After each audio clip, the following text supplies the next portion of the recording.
નમસ્કાર દર્શક મિત્રો, જનઅર્પણ ન્યૂઝમાં આપ સૌનું હાર્દિક સ્વાગત છે। નગરપાલિકામાં ફરજ બજાવતા સફાઈ કર્મચારીઓનું પ્રોવિડન્ટ ફંડ ચૂકવવા બાબતે આવેદનપત્ર આપવામાં આવ્યું। બાલાસિનોર નગરપાલિકાના સફાઈ કર્મચારીઓની રજૂઆત મળેલ કે તેઓને પ્રોવિડન્ટ ફંડ 2011 થી 2017 સુધીનો જમા કરાવવામાં આવેલ નથી અને પ્રોવિડન્ટ ફંડ પીએફ એ દેશમાં નોકરી કરતા કર્મચારીઓની સરકારી નિવૃત્તિ બચત યોજના છે।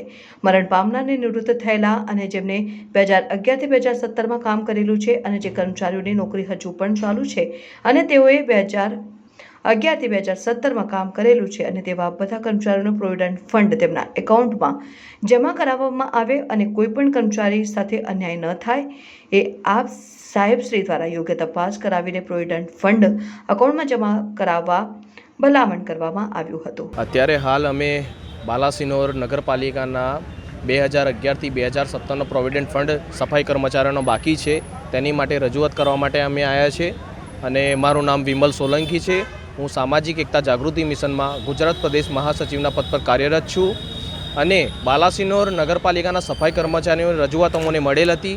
તેમાં 2011 થી 2017નો પ્રોવિડન્ટ ફંડ તેમનો બાકી છે અને તે જમા કરવામાં આવ્યો નથી અને સરકાર તરફથી 1 કરોડ અને 10 લાખની ગ્રાન્ટ પણ તેમને આપવામાં આવી છે, તોય છતાં તે જમા કરતા નથી અને તે અમે ધ્યાનમાં લઈને બાલાસિનોર વહીવટદાર સાહેબ તેમજ બાલાસિનોર નગરપાલિકાના ચીફ ઓફિસર તેમને અમે રજૂઆત કરી, તોય છતાં તેમના દ્વારા હજુ સુધી તેનો નિકાલ લાવવામાં આવ્યો નથી અને તેને ધ્યાનમાં લઈને અમે બરોડા મ્યુનિસિપલ કમિશનર સાહેબને રજૂઆત કરવા માટે આવ્યા છે અને જો આનો નિકાલ તાત્કાલિક ધોરણે લાવવામાં નહીં આવે તો આજથી 10 દિવસની અંદર મહીસાગર કલેક્ટર કચેરીએ ધરણા પ્રદર્શન કરવામાં આવશે।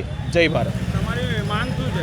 અમારી માંગ છે 10 દિવસની અંદર બાલાસિનોર સફાઈ કર્મચારીઓનો પ્રોવિડન્ટ ફંડ ચૂકવવામાં આવે અને તેમના દ્વારા જે લિસ્ટ અમને આપેલું છે તે લિસ્ટની અંદર સુધારો કરવો પડશે, કેમ કે તેમાં ઘણા બધા કર્મચારીઓના નામ નથી। તે સુધારણો કર્યા બાદ એ લિસ્ટ અમને આપો અને અમે જ્યારે લિસ્ટની ખાતરી કરીએ ત્યારબાદ પ્રોવિડન્ટ ફંડ ચૂકવો, જેથી બધા કર્મચારીઓને એમનો પ્રોવિડન્ટ ફંડ એમને મળે।